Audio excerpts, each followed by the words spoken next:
জুলাই অভ্যুত্থানে ২০২৪ সালের ৫ আগস্ট ক্ষমতাচ্যুত হয়ে দেশ থেকে বাধ্য হন সাবেক প্রধানমন্ত্রী শেখ হাসিনা। একই বছরের ৮ আগস্ট ডক্টর মোহাম্মদ ইউনূসের নেতৃত্বে উপদেষ্টা পরিষদ শপথ নেন। এরপর ১৮ মাস সেই সরকার দায়িত্ব পালন করেন। দায়িত্ব পালনকালে আমেরিকার সাথে বাণিজ্য চুক্তি সহ আরও অনেক কার্য সম্পাদন করে সেই উপদেষ্টা পরিষদ। তাদের সেই কর্মকাণ্ড নিয়ে এখন কিছুটা আলোচনা সমালোচনাও হচ্ছে। এমন প্রেক্ষাপটে তাদের সেই কর্মকাণ্ডের তদন্ত চেয়ে রিট করেছেন সুপ্রিম কোর্টের আইনজীবী মহসিন রশিদ।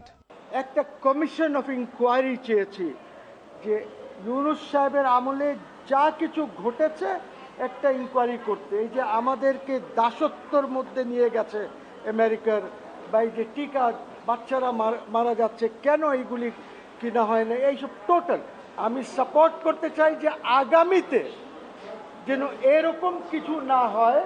এবং এই ইনকোয়ারি কমিশন যেটা আছে এই সরকারই ঠিক করুক কি কি ইনকোয়ারি করবে, টার্মস অফ রেফারেন্স কী হবে, কাজে আমরা কিছু ইম্পোজ করছি না।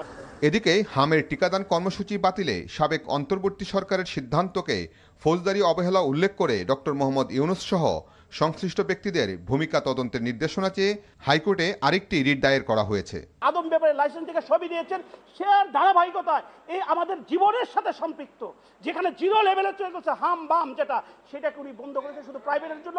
এই যে হত্যাকাণ্ড, এটা পরিকল্পিতভাবে ডক্টর ইউনূস সহ যারা উপদেষ্টা ছিলেন তারা যেন দেশ ত্যাগ করতে না পারেন। হামের মতো টিকাদান ব্যবস্থাকে রাষ্ট্রীয় ব্যবস্থা থেকে প্রাইভেট খাতে দেওয়ার অশুভ অপরাধমূলক কর্মকাণ্ড বলেও উল্লেখ করেন রিটকারী আইনজীবী। Hasan Javed, NTV news, Dhaka.